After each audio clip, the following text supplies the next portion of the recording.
So returning Montego Bay United football coach, the American Tim Hankinson, has joined the crowd singing the pie in the sky song about what needs to be done to get our struggling Premier Football League up to scratch. According to the veteran coach, we need to, 1, develop young players, and 2, we need to focus on marketing, ticket sales, merchandising, and earning from television rights. He then went on about corporate Jamaica needing to assist the clubs more and blah, blah, blah. But hey, Mr. Hankinson,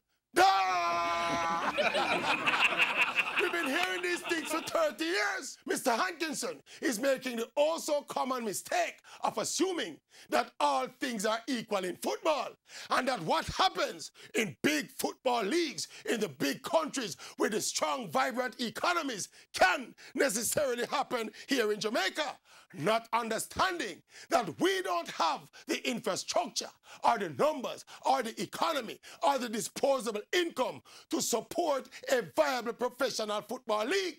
My suggestion is that we convert our Premier League into a developmental league with the club's priority being the development and the selling of young players.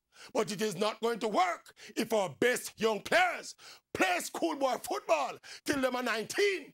We have to get them into the big man league from 16 and 17. And again, the JFF needs to mandate playing time for these young players with a view of getting the average age of our Premier League down to about 19 or 20 or 21.